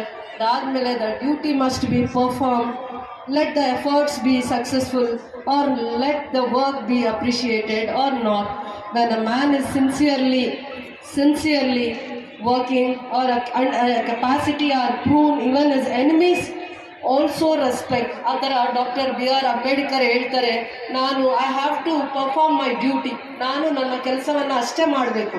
ಲೆಟ್ ದ ಎಫರ್ಟ್ಸ್, ಸಕ್ಸಸ್ ಆಗಲಿ ಅಥವಾ ಇಲ್ಲದೇ ಇರಲಿ ಅಥವಾ ಪ್ರಯತ್ನ ಇರಬೇಕು ಅನ್ನುವಂಥದ್ದು ಡಾಕ್ಟರ್ B.R. ಅಂಬೇಡ್ಕರ್ ಅವರ ಕನಸಾಗಿತ್ತು. ನಾವು ಯಾವತ್ತು ಸಂವಿಧಾನವನ್ನು ಗೌರವಿಸ್ತೀವಿ ಅಂತಂದರೆ ಕಟ್ಟ ಕಡೆಯ ವ್ಯಕ್ತಿಗೆ ರಕ್ಷಣೆಯನ್ನು ಕೊಟ್ಟಾಗ, ಸರ್ಕಾರದ ಸವಲತ್ತನ್ನು ಕೊಟ್ಟಾಗ, ಗೌರವವನ್ನು ಕೊಟ್ಟಾಗ, ಬಡವ, ರೈತ, ಜಾತಿ, ಧರ್ಮ ಎಲ್ಲ ಭೇದವನ್ನು ಬಿಟ್ಟು ಸಂವಿಧಾನದ ಆಶಯಗಳನ್ನು, ತತ್ವಗಳನ್ನು, ಮೌಲ್ಯಗಳನ್ನು ಗೌರವಿಸುವುದಕ್ಕೆ ಪಾವಿತ್ರ್ಯತೆ ಹೆಚ್ಚುತ್ತೆ. ಶೈಕ್ಷಣಿಕ ಒಂದು ದಾರಿ ಮಾತ್ರ, ಎಜುಕೇಷನ್ ಒಂದೇ ಒಂದು ದಾರಿ ಮಾತ್ರ ಮನುಷ್ಯನನ್ನು ಇವೆಲ್ಲ ದಾರಿಯಿಂದ, ಮೌಢ್ಯದಿಂದ ದೂರ ಇಡುತ್ತೆ ಮತ್ತು ಸುಧಾರಣೆಗಳನ್ನು ತರಲಿಕ್ಕೆ ಅವಕಾಶ ಆಗುತ್ತೆ. ಇದೆಲ್ಲ ಬಸವಣ್ಣನವರ ಕನಸುಗಳಾಗಿತ್ತು, ತತ್ವಗಳಾಗಿತ್ತು, ಗಾಂಧೀಜಿಯವರ ಕನಸಾಗಿತ್ತು. ಗಾಂಧೀಜಿ ಕಂಡ ಕನಸು ಇವತ್ತು ಸಂವಿಧಾನದ ಆಶಯಗಳು ನೆರವೇರಿಸ್ತಾ ಇದೆ ಅಂತ ಖುಷಿ ಪಡ್ತೀನಿ. ನಮಗೆ ಸ್ವತಂತ್ರ ಬರೋ ಪೂರ್ವದಲ್ಲಿ ಈ ರೀತಿಯ ವಾತಾವರಣ ಇರಲಿಲ್ಲ. ಸ್ವತಂತ್ರ ಬಂದ ನಂತರ ದಿನಗಳಲ್ಲಿ ಬದಲಾವಣೆಯನ್ನು ತಂದಿದ್ದೀವಿ. ಎಷ್ಟೆಲ್ಲ ನಮ್ಮನ್ನ ನಾವೇ ಆಳ್ವಿಕೆಯನ್ನು ಮಾಡಿಕೊಳ್ಳುವಂಥ ವ್ಯವಸ್ಥೆಯಲ್ಲಿ ಸುಧಾರಣೆಗಳನ್ನು ತಂದಿದ್ದೀವಿ. ಯಾವ ರೈತರನ್ನು ಯಾವ ರೀತಿ ಕಾಪಾಡಬೇಕು, ಯೋಧರನ್ನು ಯಾವ ರೀತಿ ಕಾಪಾಡಬೇಕು, ಶೈಕ್ಷಣಿಕವಾಗಿ ಯಾವ ರೀತಿ ಮಾರ್ಗದರ್ಶನ ತುಂಬಬೇಕು, ಅದೇ ರೀತಿ ಆರೋಗ್ಯಕರವಾಗಿರುವಂಥ ಚಿಂತನೆಗಳಲ್ಲಿ ಇನ್ನು ಆರೋಗ್ಯದಲ್ಲಿ ತಾಲೂಕು ಹಂತದ ಹಾಸ್ಪಿಟಲ್ಗಳನ್ನು ಸುಧಾರಣೆ ಮಾಡುವಂಥದ್ರಲ್ಲಿ ನನಗೂ ಕೂಡ ಸಮಾಧಾನ ಇಲ್ಲ. ಬರುವಂಥ ದಿನಗಳಲ್ಲಿ ಸರ್ಕಾರದಲ್ಲಿ ಆಲೋಚನೆ ಮಾಡಿ ಆರೋಗ್ಯ ಸುಧಾರಣೆಯಲ್ಲಿ ಇನ್ನೂ ಒಳ್ಳೆಯ ಎಮರ್ಜೆನ್ಸಿ ಕೇರನ್ನು ತರುವಂಥದ್ದು ಮತ್ತು 24/7 ಡಾಕ್ಟರ್ಸು ಮತ್ತು ಫಿಸಿಷಿಯನ್ಸ್ ಅವೈಲೇಬಲ್ ಇರೋ ಹಾಗೆ ಮಾಡುವಂಥ ಒಂದು ಪ್ರಯತ್ನದಲ್ಲಿ ಇದ್ದೀನಿ. ಅದು ಒಂದು ನನಗೆ ಇನ್ನೂ ಆರೋಗ್ಯ ಸುಧಾರಣೆಯಲ್ಲಿ ಸಮಾಧಾನ ತಂದುಕೊಟ್ಟಲ್ಲ. ಆದರೂ ಕೂಡ ಖುಷಿ ಇದೆ. ಇದು ರಾಷ್ಟ್ರೀಯ ಹಬ್ಬಗಳು, ಸರ್ಕಾರದ ಒಂದು ಹಬ್ಬ ಯಾವ ರೀತಿ ಆಚರಣೆ ಮಾಡಬೇಕು ಅಂತಂದರೆ ಅದಕ್ಕೆ ಅರ್ಥಪೂರ್ಣವಾಗಿ ಶಾಲಾ ಶಿಕ್ಷಕರು, ಪೋಷಕರು ತಮ್ಮ ಮಕ್ಕಳಿಗೆ ಇದೊಂದು ಹಬ್ಬ, ಇದೊಂದು ಯಾವ ರೀತಿಯ ಆಚರಣೆ ಮಾಡಬೇಕು ಅನ್ನೋದಕ್ಕೆ ಪ್ರೋತ್ಸಾಹ ತುಂಬಲಿಕ್ಕೆ ಬಂದಿರುವಂಥ ಎಲ್ಲ ಪೋಷಕರಿಗೂ, ಶಿಕ್ಷಕರಿಗೂ, ಇವತ್ತು ಈ ಹಬ್ಬವನ್ನು ಅರ್ಥಪೂರ್ಣವಾಗಿ ಆಚರಿಸಲಿಕ್ಕೆ ಬಂದಿರುವಂಥ ಎಲ್ಲ ಶಾಲೆಗಳಿಂದ ಬಂದಿರುವಂಥ ಮಕ್ಕಳಿಗೂ ಕೂಡ ನನ್ನ ಹೃದಯಪೂರ್ಣ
ಹಂಚು.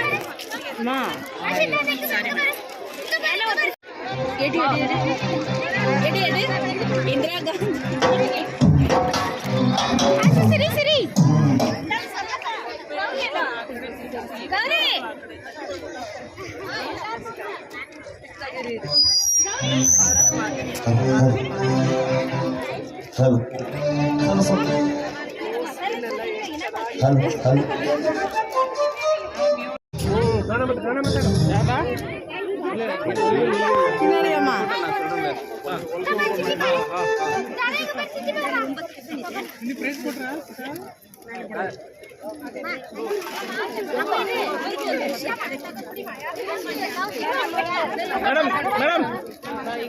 ಮೇಡಮ್ ನೀವು ಡಿಸ್ಟರ್ಬ್ ಮಾಡಿ ಕೊಂಚ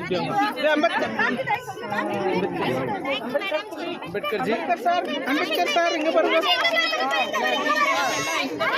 ಮೇಡಮ್ ಪ್ಲೀಸ್ ಮೇಡಮ್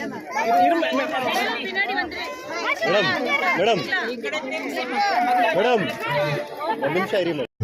ನೆಲ ಜಲ ಜನ ಸಂಬಂಧವ ಬೆಸವ ಸಂವಿಧಾನದ ಆಶಯವು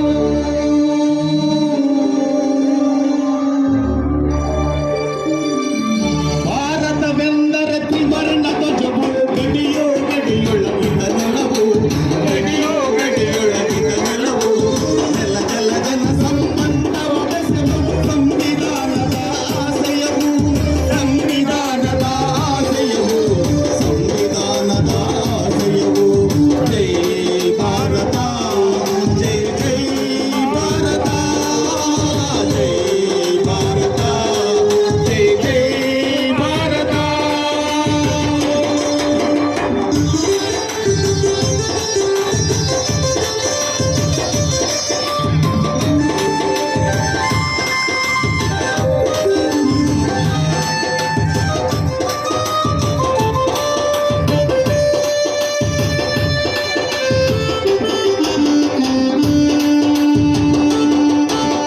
ವಿಂಧ್ಯ ಹಿಮಾಚಲಗಿರಿ ಪರ್ವತವು ಸುಂದರವನ ಸುತ್ತಲು ಕಡಲು ಸುಂದರವನ ಸುತ್ತಲ ಕಡಲು ಯಮುನೆ ಸರಸ್ವತಿ ಗೋದಾವರಿಯು ಯಮುನೆ ಸರಸ್ವತಿ ಗೋದಾವರಿಯು ಕಾವೇರಿಯ ಗಂಗೆಯ ಒಡಲು ಕಾವೇರಿಯ ಗಂಗೆಯ ಒಡಲು ಜಲ ಜಲ ಜನ ಜೀವನ ಉಳಿಸಲು ಅದುವೇ ದೇಶ ಪ್ರೇಮವೋ.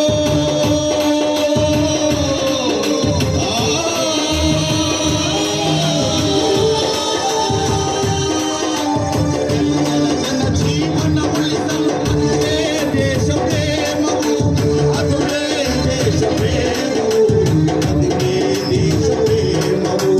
ಜೈ ಭಾರತ ಜೈ ಜೈ ಭಾರತ ಜೈ ಭಾರತ ಜೈ ಜೈ ಭಾರತ.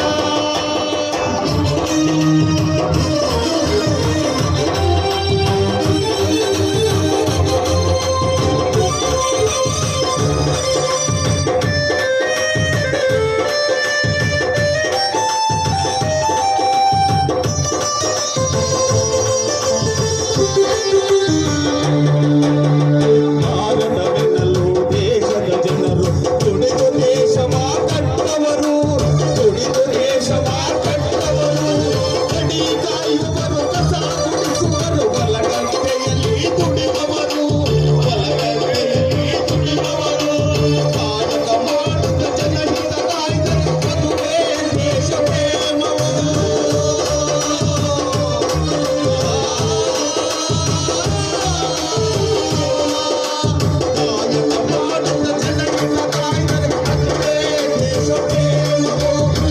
ಬಹಳಷ್ಟು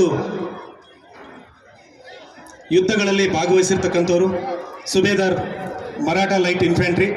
ಸೊ ಇವರಿಗೆ ಆತ್ಮೀಯವಾಗಿರ್ತಕ್ಕಂಥ ಸನ್ಮಾನ